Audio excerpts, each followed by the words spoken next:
I was cleaning out my mom's attic the day after we buried her. Still wearing the suit from the funeral, tie half undone, sleeves rolled up, sweat soaking through my back even though the air up there was stale and cold. I wasn't planning to go digging through decades of boxes, but something felt off. Like I was being pulled. Maybe it was grief. Maybe I was just trying to distract myself from the fact that I was now completely alone in the world. No siblings.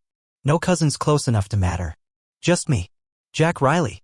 31 years old. A job I don't care about. A divorce I never talk about. And a childhood I tried my best to forget. But that's when I found it. The box. Shoved in the darkest corner behind an old crib, some faded Christmas lights, and a stack of VHS tapes.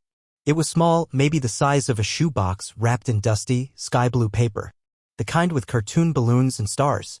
I didn't even have to read the label. I knew that handwriting. It hit me like a punch to the gut. Jack, written in all caps with thick black Sharpie. Underneath it, a date, June 12, 1997. My 5th birthday. I felt a weird pressure in my chest. Like my ribs were folding inward. My hands were shaking when I peeled the paper back. Inside were envelopes. Stacked perfectly like they'd been handled with care. 10 in total. Each one labeled Happy Birthday and a year. 5 through 15. Every single one addressed to me. And every single one in my father's handwriting. My estranged father. The one who disappeared when I was 6 years old and never came back. Not a phone call. Not a postcard. Not a single explanation. He was just gone. My mother told me he walked out. Said he couldn't handle the pressure of family life, that he was sick in the head. She'd say it like he was some kind of addict or monster. I believed her. What else could I do? But now I'm sitting on the attic floor, holding a stack of unopened letters from the man I grew up hating. Or trying to. And the craziest part? I felt something like hope. Like maybe finally I'd get answers. I opened the first envelope, Happy 5th Birthday. Inside was a drawing of a pirate ship with a little stick figure on the deck waving a sword. To Captain Jack, it read, "You're braver than you know. X marks the start." It was sweet, childish, but at the bottom of the page, in tiny print, was a line of text, KCPR 24. I thought maybe it was a printer mark at first. But then the next letter, Happy 6th Birthday, had a different code, 9th loop, JW. And the next one. And the next. Each birthday, each year, he gave me another code. Some were numbers. Some were phrases. Some looked like coordinates. At 15, the letters stopped. That was the year my mom started drinking more heavily. The year I caught her sobbing in the garage at 2 a.m. clutching a photo of him. I never asked why. I just assumed he'd finally given up on us for good. But now, staring at the final letter, I realized these weren't just birthday wishes. They were clues. A trail. And the last one, my 15th birthday, changed everything. "I wish I could have stayed," he wrote. "But I couldn't let you see what I became. If you're reading this now, then maybe you're ready. The truth isn't what they told you. Follow the trail. It starts where we ended." My hands went cold. I read it again. And again. Follow the trail? I didn't even know where to start. But I had to. For the first time in years, I wanted to believe he had a reason. That he wasn't just a coward or a deadbeat. I laid all 10 letters out on the attic floor, matching the codes, looking for patterns. It took me hours. I skipped dinner. I didn't answer texts. I forgot where I was. At some point past midnight, I cracked the first one. It pointed to a P.O. box in Kansas City, Missouri. 3 states away. But that's not what made my heart stop. What made me freeze was that the last envelope, the one for age 15, it wasn't the last one in the box. There was one more. Unlabeled. No birthday. Just a single envelope. New. White. Clean. Unsealed. I picked it up slowly, afraid of what was inside. And when I opened it, there was no drawing. No cheerful message. Just 4 words written in the same familiar hand, "He's watching you now." I didn't sleep that night.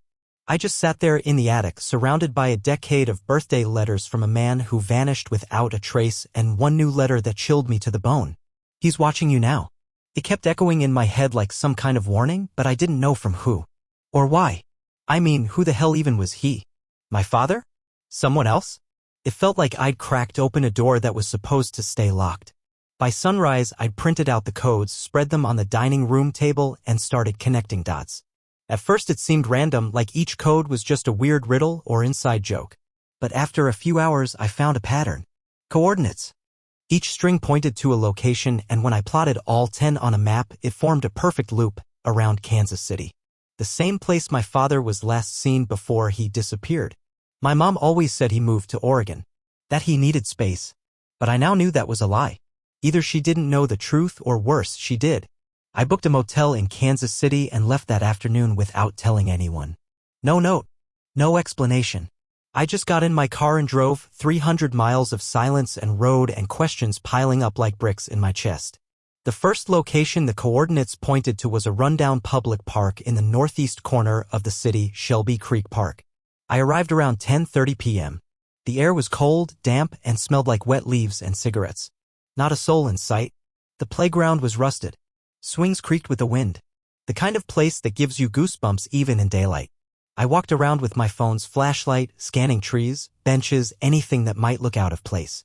Then I saw it, an old wooden bench under a busted street lamp. Burned into the side was a carving, the kind a knife makes. Captain Jack, X marks the start. I froze. That phrase again.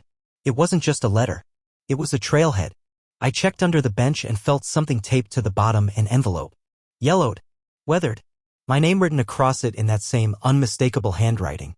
I opened it right there under the flickering light. Inside was a photograph. Black and white. A man, my father, standing in front of a pawn shop, arm around a boy I didn't recognize. The back had a date, June 14, 2007. That was 2 days after my 15th birthday, the day the letter stopped. The boy looked young. Maybe 12. But he wasn't me. I'd never been to Kansas City. I'd never been in that photo. And yet there it was, like proof of an entirely different life I'd never known existed. Then I saw something else. A note tucked behind the photo. This one wasn't typed. It was handwritten and shakier than the letters. Older. Faded. Jack, if you're reading this, it means you found the first key. There are more. And there's something I need you to understand. The boy in this photo, he's your half-brother. His name is Eli.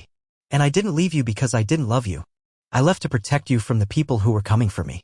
They wouldn't stop at me. They'd come for my family too. That means you. That means your mother. It wasn't safe. But Eli wasn't so lucky. Go to the next address.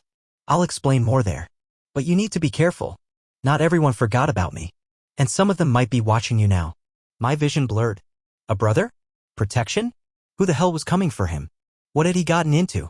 I dropped onto the bench, trying to catch my breath. The wind picked up. Somewhere behind me, a twig snapped. I turned fast. Nothing. Just trees. But I could feel it. That skin-prickling sensation. I wasn't alone. Someone was watching. That's when I noticed something strange on the envelope. On the bottom corner, barely visible in the dim light, was a smudge. No, not a smudge. A fingerprint. Pressed in ink. Not mine. Fresh. And in the distance, across the parking lot, a figure stood next to my car. Black hoodie. Still. Watching. I blinked and they were gone. I barely slept that night. I left the park in a full-body adrenaline shake, constantly checking the rearview mirror. Whoever was standing by my car wanted me to know they were there. But why? Were they following me? Watching me? Was this connected to my dad, or something worse? I kept the envelope clutched in my lap the whole drive to the motel. I couldn't stop staring at the photo. My father, smiling with that boy like he was proud. Like he loved him. The way he used to smile at me. Or at least I thought he did. Maybe I was just a phase. A mistake. A past life he had to abandon when things got complicated. But then again, he'd written to me all those years. He tried to leave clues. That had to mean something. Right? The next morning, I headed to the second location marked in the letter. It was a closed-down mechanic's garage on the edge of town, Ames Auto, according to the rusted-out sign barely hanging from the side. Boarded windows. Chain-locked fence. It looked like it hadn't been touched in a decade. But the address matched. This was the place. I parked across the street and waited. Nothing. No movement. No cars. Just the soft hum of wind and some pigeons pacing along the roof. I climbed over the fence, ignoring the "No trespassing" sign, and made my way around the back. The garage door had a panel missing, just enough space to squeeze through. Inside, it smelled like motor oil and wet concrete. There were old tires stacked to the ceiling, busted toolboxes, and a dusty counter covered in receipts. But what caught my eye was the office door in the corner. Unlike everything else, it looked clean. The knob shiny. A fresh scratch near the lock. Someone had been here recently. My heart thudded as I opened it. Inside was a folding table, a cork board with newspaper clippings, and a chair. On the table, another envelope. Same handwriting. My name again. Jack. This time, inside wasn't a letter. It was a USB stick. and a sticky note that said, "Watch me." But not at home. I didn't wait. I drove to a public library 15 minutes away, got on one of the old clunky PCs in the back corner and plugged the stick in. There was one file, a video. My hands were sweating so badly I almost dropped the mouse. I clicked it. The screen went black, then flickered to life. A grainy video played. It was security footage, time-stamped from 2008. A camera outside some building, maybe a hospital? In the footage, my father appeared. He looked older, more tired than I remembered, but it was him. He wasn't alone. He was yelling at someone. Some woman I didn't recognize. And the boy, Eli, my half-brother. He was maybe 12, just like in the photo. The audio was bad, but I could make out fragments. "She knows Mark," the woman said, frantic. "If she talks, she won't." My father cut in. "She's got as much to lose as we do." "And the kid?" she asked. He looked back at Eli, who was sitting on the curb, head down. "He doesn't know anything," my father said. Then the camera glitched. The screen filled with static, and suddenly the video jumped to a different clip. This time it was inside a room. Surveillance cam angle. A hospital room. Eli was in bed, hooked up to N4. My father was pacing. Alone. Talking to himself. "I had to pick one," he muttered. "I couldn't protect them both. If she ever finds him, it's over. If he ever finds him." The footage stopped there. I just sat at the computer, frozen. I had to pick one? What did that mean? Was that why he left me? To protect Eli? Or was it the other way around? What could possibly make a man abandon one child to protect another? Who was she? Who was he? I copied the video to my phone and rushed out. I needed air. Answers. Anything. That's when my phone buzzed. No number. Just a message. "You shouldn't be watching this. Turn around." I looked up. Across the parking lot, a black SUV sat idling.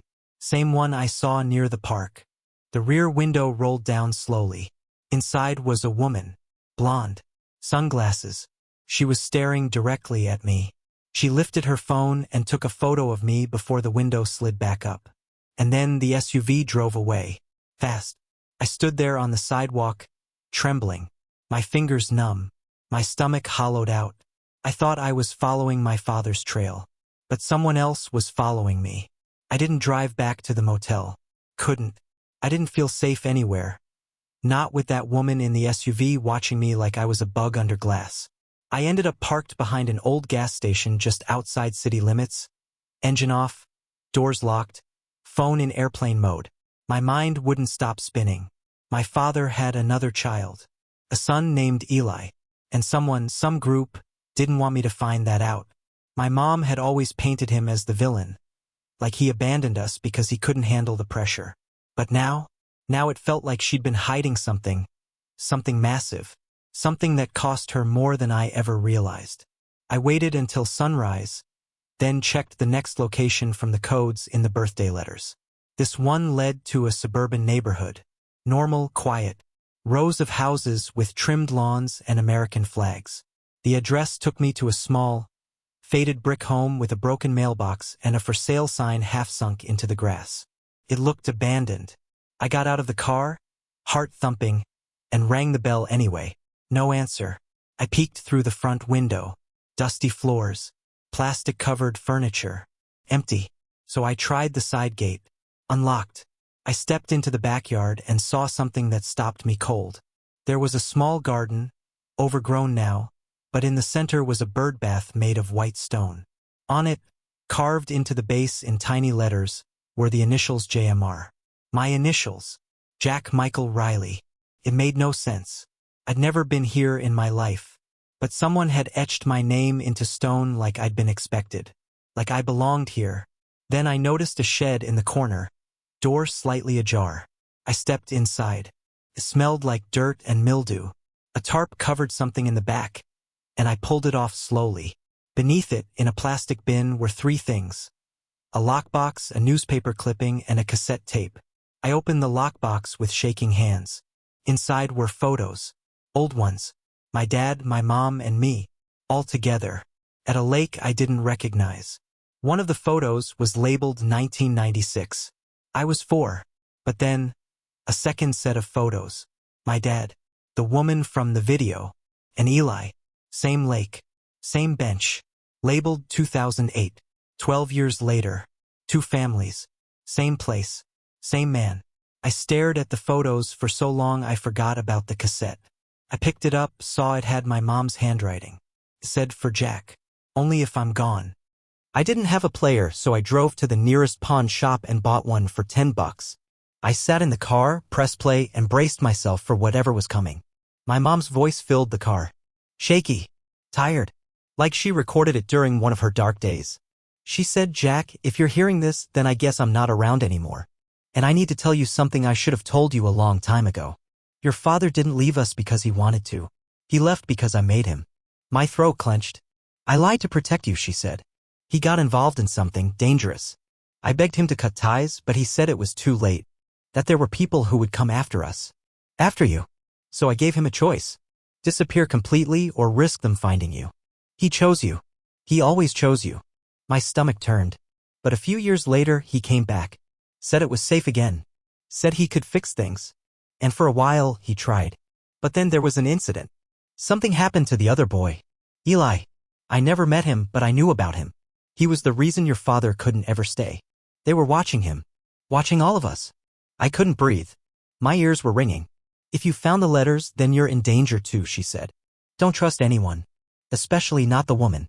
If she finds you, it's over. And then silence. The tape ended.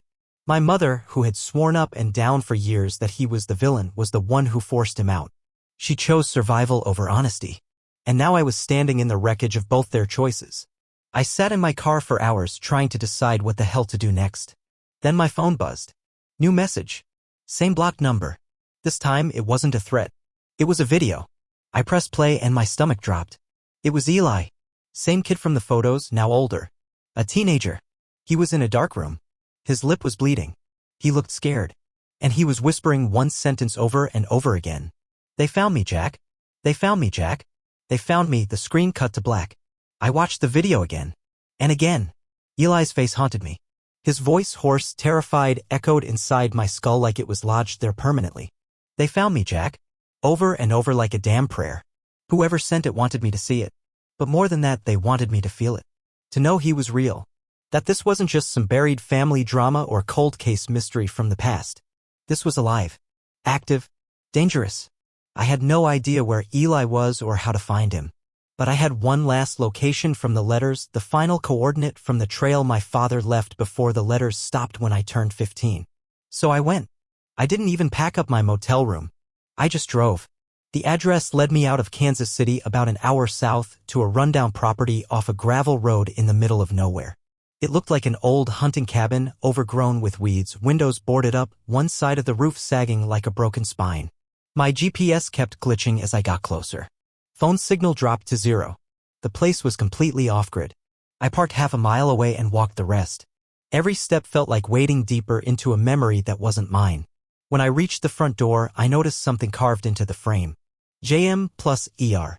My initials. And Eli's. It didn't make sense. I never carved that.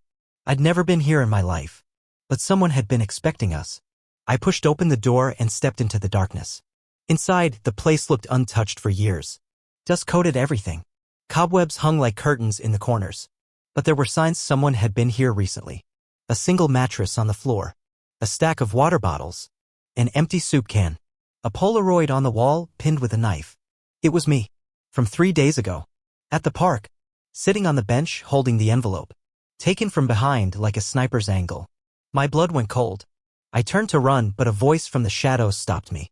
You shouldn't have come here alone. I whipped around. A figure stood near the fireplace. Put up. Pale. Thin. Shaking. It was him. Eli. He looked like he hadn't slept in days. His left eye was bruised and there was dried blood on his collar. I didn't think you were real, I said. He gave a weak smile. Funny. I said the same thing about you. We just stood there for a moment, staring at each other like we were seeing our own reflection, split lives from the same origin. Why did they send me that video? I asked. To get you here, he said. To finish what they started. I took a step forward. Who's they, Eli? His hands were trembling. Our father wasn't just hiding from people. He was the people. He worked for them. Did things? Bad things. The kind you don't walk away from. He thought he could protect us by splitting us up. You got the normal life. I got what was left. He walked to a drawer and pulled out a stack of files, slid them across the table. They trained me, Jack. Since I was 12. I didn't even know who he really was until they brought me to the same house he died in. My head snapped up. Wait. He's dead. Eli nodded. Shot in the head. 4 years ago. Execution style. They said it was a message. But the weird thing was he left me the same set of letters. 10. Same handwriting. Same clues. Only my trail ended at a funeral home. Yours kept going. My legs felt like they might give out. I sat on the edge of the bed. Why now? I asked. Why send me after all this time? Eli looked at me for a long time, then said, because I wasn't the only one they were watching. I wasn't the only one they were training. I frowned. What are you talking about? He held up a file. Thick. Marked with my name. They've been watching you your whole life, Jack. From school. From jobs. From behind cameras you never noticed. They were grooming both of us. But only one of us was meant to come back.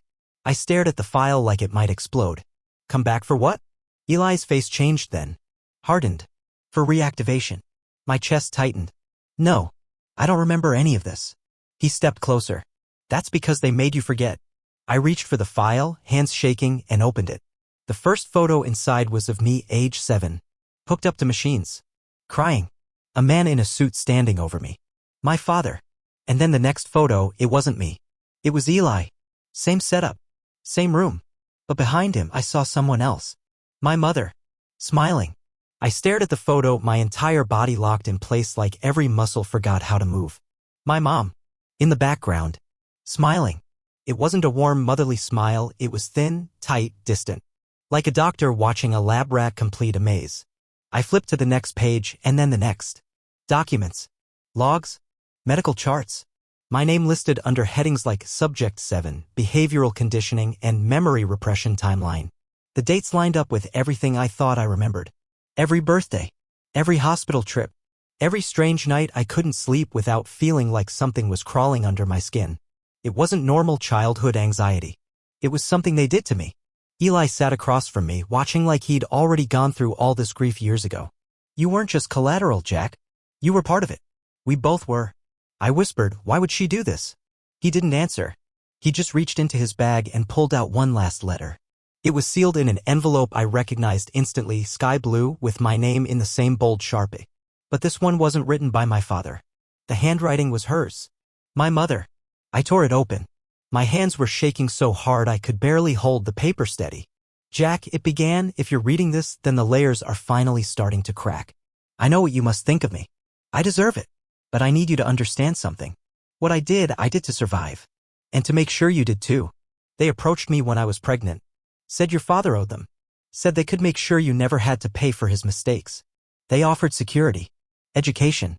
A better life. I didn't understand what they meant. Not until they started taking you 4 tests. You'd cry for days afterward, but they said it was for your own good. They said you'd forget. And for a while, you did. My heart was pounding so hard I could barely hear the rest. I couldn't stop it, Jack. I tried. But they threatened to take you away if I resisted. So I made a choice. To protect you from the truth. I thought if I kept you close, I could keep you safe. But I was wrong. I know you'll never forgive me. But maybe, just maybe, you'll understand. The letter ended there. No signature. Just space. Like she ran out of words or nerve or time. I looked up at Eli. He handed me a lighter. What now? He asked. And I realized I didn't know. Part of me wanted to burn every letter, every file, every photo, and pretend none of this happened. But I also knew the moment I opened that first envelope in the attic, I made a choice. To find out who I really was. And now I couldn't unknow it. Couldn't undo it. Eli said quietly, they'll come for you now. Unless we go first. I held the lighter. Stared at the flame. And for the first time in my life, I didn't feel like someone's son. I felt like someone's weapon.